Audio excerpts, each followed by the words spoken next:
Hello friends, എന്തൊക്കെയുണ്ട് വിശേഷം? എല്ലാവരും സുഖമായിട്ടിരിക്കുന്നു എന്ന് വിശ്വസിക്കുന്നു. ബ്രെഡും പാലും കൊണ്ട് ഈസി ആയിട്ട് വീട്ടിലുണ്ടാക്കിയെടുക്കാൻ പറ്റിയ ഒരു കുൽഫിയുടെ റെസിപ്പിയാണ് ഞാനിന്ന് കാണിക്കുന്നത്.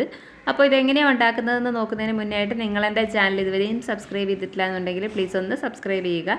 ആ ബെല്ലൈക്കൺ കൂടി ക്ലിക്ക് ചെയ്യാൻ മറക്കല്ലേ, എന്നാൽ മാത്രമേ നോട്ടിഫിക്കേഷൻസ് എല്ലാം അപ്പോൾ കിട്ടുകയുള്ളൂ. അപ്പോൾ ഇതുണ്ടാക്കാനായിട്ട് ഞാൻ 4 ബ്രെഡ് സ്ലൈസ് എടുത്തിട്ടുണ്ട്. വലുപ്പമുള്ള ബ്രെഡ് സ്ലൈസ് ആണെങ്കിൽ 3 എടുത്താലും മതിയാകും. നമുക്കിതിൻ്റെ ആ സൈഡിലുള്ള ബ്രൗൺ പോർഷനെല്ലാം കട്ട് ചെയ്ത് മാറ്റണം. അതിനുശേഷം ഇത് ചെറിയ ചെറിയ പീസസ് ആക്കി കട്ട് ചെയ്തെടുക്കാം. കൈകൊണ്ട് പിച്ചിയെടുത്താലും മതി. ചെറിയ പീസായിട്ട് കട്ട് ചെയ്തെടുത്തിട്ട് നമുക്കിതൊരു മിക്സിയുടെ ജാറിലോട്ട് ഇട്ടിട്ട് നന്നായിട്ടൊന്ന് പൊടിച്ചെടുക്കണം. അതിന് വേണ്ടിയിട്ടാണ് ഇങ്ങനെ കട്ട് ചെയ്തെടുക്കുന്നത്. ഇത് മിക്സിയുടെ ജാറിലോട്ടിട്ട് നന്നായിട്ടൊന്ന് പൊടിച്ചെടുക്കാം.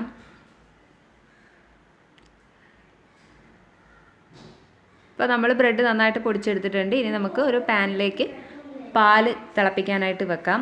1.5 കപ്പ് പാല് വേണം ഇതിന്. 1.5 കപ്പ് പാലിനാണ് 4 ബ്രെഡ് സ്ലൈസ് എടുത്തത്. വലുപ്പമുള്ള ബ്രെഡാണെങ്കിൽ 3 ബ്രെഡ് മതി. അപ്പോൾ പാല് നന്നായിട്ട് തിളച്ച് വരുമ്പോൾ നമുക്കതിലേക്ക് ബ്രെഡിൻ്റെ പൊടി ചേർത്ത് കൊടുക്കാം. അപ്പോൾ പാല് നന്നായിട്ട് തിളച്ചിട്ടുണ്ട്. അതിലേക്ക് നമ്മൾ പൊടിച്ച് വെച്ചിരിക്കുന്ന ബ്രെഡിൻ്റെ പൊടി ചേർത്ത് കൊടുക്കാം. എന്നിട്ട് കട്ടയില്ലാതെ നന്നായിട്ടൊന്ന് ഇളക്കി മിക്സ് ചെയ്ത് ഒന്ന് കുറുക്കിയെടുക്കാം. ഇതൊന്ന് കുറുകി വരുമ്പോൾ നമുക്കിതിലേക്ക് ഒരു 1/2 ടീസ്പൂൺ ഏലക്കാപ്പൊടി ചേർത്ത് കൊടുക്കാം. ഫ്ലേവറിനായിട്ട് ഏലക്കാപ്പൊടി അല്ലെങ്കിൽ വനില എസൻസ് ചേർത്താലും മതി. ഇപ്പോൾ ഏലക്കാപ്പൊടി 1/2 ടീസ്പൂൺ ചേർത്തു. പിന്നെ നമുക്കിതിലേക്ക് 4 ടേബിൾ സ്പൂൺ പഞ്ചസാര ചേർത്ത് കൊടുക്കാം. മധുരത്തിനനുസരിച്ചിട്ട് പഞ്ചസാരയുടെ അളവ് കൂട്ടിയോ കുറച്ചൊക്കെ കൊടുക്കാം. പിന്നെ വേണമെന്നുണ്ടെങ്കിൽ കുറച്ച് കണ്ടൻസ്ഡ് മിൽക്ക്, ഒരു ടേബിൾ സ്പൂൺ കണ്ടൻസ്ഡ് മിൽക്ക് കൂടി ചേർത്ത് കഴിഞ്ഞാലും കുഴപ്പമില്ല. അപ്പോൾ ഞാൻ കണ്ടൻസ്ഡ് മിൽക്കൊന്നും ചേർക്കുന്നില്ല, പഞ്ചസാര മാത്രമേ ചേർക്കുന്നുള്ളൂ. ഇനി നന്നായിട്ട് പഞ്ചസാര ഒന്ന് മെൽറ്റ് ആവുന്നത് വരെ ഇതൊന്ന് ഇളക്കി കൊടുക്കാം. നല്ലതുപോലെ ഇളക്കി ഇതൊന്ന് കുറുകി ഈ ഒരു കൺസിസ്റ്റൻസി ആവുന്നത് വരെ ഒന്ന് കുറുക്കിയെടുക്കണം. എന്നിട്ട് നമുക്ക് ഇതിലേക്ക് കുറച്ച് ബദാമും കുറച്ച് പിസ്തയൊക്കെ ഒന്ന് ക്രഷ് ചെയ്തെടുത്തതും കൂടി ചേർത്ത് കൊടുക്കാം. ഇതിലേക്ക് നിങ്ങളുടെ കയ്യിൽ എന്ത് നട്ട്സാണോ ഉള്ളത് അത് ക്രഷ് ചെയ്ത് ചേർക്കാം. നിങ്ങളുടെ ടേസ്റ്റ് അനുസരിച്ചിട്ട് ചേർത്ത് കഴിഞ്ഞാൽ നമ്മൾ കുൽഫി കഴിക്കുമ്പോൾ അതിൻ്റെ ഇടയ്ക്ക് ഒന്നും ചെറുതായിട്ട് ചവയ്ക്കാനും കൂടി ഉണ്ടാകും. അപ്പോൾ അതിന് വേണ്ടിയിട്ടാണ് ഇതിങ്ങനെ ക്രഷ് ചെയ്ത് ചേർക്കുന്നത്. അപ്പോൾ ഇത് ചേർത്തിട്ട് നന്നായിട്ടൊന്ന് ഇളക്കി മിക്സാക്കി ഒന്നുകൂടെ ഒന്ന് കുറുക്കിയ ശേഷം നമുക്ക് തീ ഓഫ് ചെയ്ത് ഇതൊന്ന് തണുക്കാൻ വെക്കാം. നന്നായിട്ട് തണുക്കണം. തണുക്കുമ്പോൾ ഇത് കുറച്ചുകൂടി ഒന്ന് കട്ടിയാകും.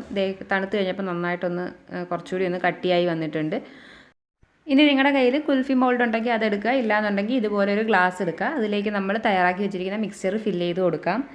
അപ്പോൾ കുൽഫി നമുക്ക് ഏത് അളവിനാണോ വേണ്ടത് ആ ക്വാണ്ടിറ്റിയിൽ ഫില്ല് ചെയ്ത് കൊടുക്കാം. ഞാനിതിപ്പോൾ ഒരു 3/4 ഭാഗത്തോളം ഫില്ല് ചെയ്ത് കൊടുക്കുന്നുണ്ട്. 2 കുൽഫിക്കുള്ള ക്വാണ്ടിറ്റിയിലാണ് ഞാൻ ചെയ്തിരിക്കുന്നത്. അപ്പോൾ ആ ഒരു ഗ്ലാസ്സിലേക്ക് ഞാൻ ഫില്ല് ചെയ്തിട്ടുണ്ട്. ഇനി ഒരു ഗ്ലാസ്സിലും കൂടെ ഫില്ല് ചെയ്യണം.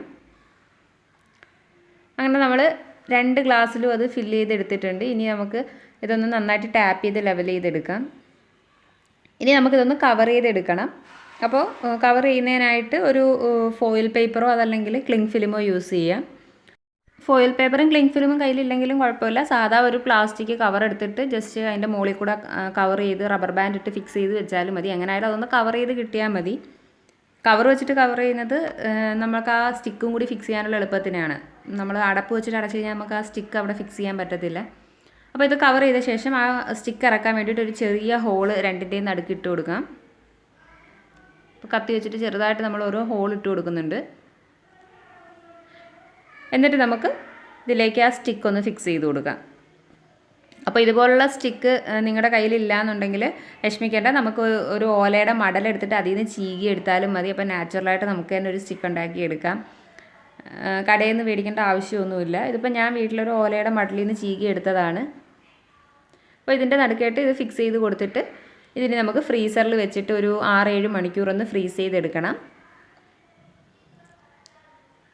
ഇപ്പോൾ 6 മണിക്കൂർ കഴിഞ്ഞിട്ട് നമ്മൾ ഫ്രിഡ്ജിൽ നിന്ന് എടുത്തിട്ടുണ്ട്. ഇനി ഇതിൻ്റെ കവറൊന്ന് ഇളക്കിയിട്ട് നമുക്ക് ഡയറക്റ്റ് ആ കുൽഫി അതിൽ നിന്ന് റിമൂവ് ചെയ്തെടുക്കാൻ പറ്റത്തില്ല. അപ്പം ജസ്റ്റ് നമ്മൾ കയ്യിൽ വെച്ചിട്ട് ഒന്ന് കറക്കി ചൂടാക്കി എടുക്കുക. അതല്ലെങ്കിൽ കുറച്ച് വെള്ളത്തിൽ ഇങ്ങനെ ഒന്ന് തട്ടിച്ചു കൊടുത്ത് അതിൻ്റെ സൈഡ് ഒന്ന് ലൂസാക്കി എടുക്കണം. എന്നിട്ട് നമ്മൾ അതിൽ നിന്ന് ഇങ്ങനെ കറക്കി എടുക്കുമ്പോൾ കുൽഫി ഈസി ആയിട്ട് ഇളകി പോരും. അല്ലാതെ ഡയറക്റ്റ് നമ്മൾ സ്റ്റിക്കി പിടിച്ച് വലിച്ചാൽ ചിലപ്പോൾ സ്റ്റിക്ക് മാത്രം ഊരി പോരും. ഇതിപ്പോൾ ഞാൻ ആ വെള്ളത്തിലോട്ടൊന്ന് മുക്കിയ ശേഷം കറക്കി എടുത്തപ്പോൾ അതിങ്ങനെ ഈസി ആയിട്ട് ഊരി പോന്നു. അങ്ങനെ നമ്മുടെ 2 കുൽഫിയും നമ്മൾ സെർവിങ് ഡിഷിലോട്ട് മാറ്റി വെച്ചിട്ടുണ്ട്. ഇനി അതിൻ്റെ പുറത്ത് കുറച്ച് പിസ്തയും ബദാമും വെച്ചിട്ട് ഒന്ന് ഡെക്കറേറ്റ് ചെയ്യുകയാണ്.